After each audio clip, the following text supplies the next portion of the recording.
wanashindwa kutambua ukuu wake Yesu.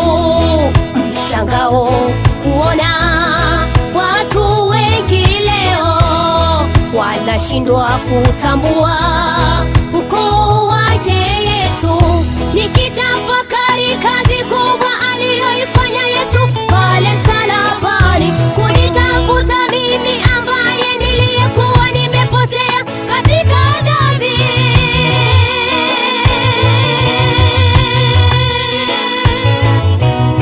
Ndiyo maana sina hofu tena, acha nimwimbie Yesu wangu. Ndiyo maana sina hofu tena, acha nimcheze Yesu wangu. Ndiyo maana sina hofu tena, acha nimwimbie Yesu wangu. Ndiyo maana sina hofu tena, acha nimwinue huyo Rabi.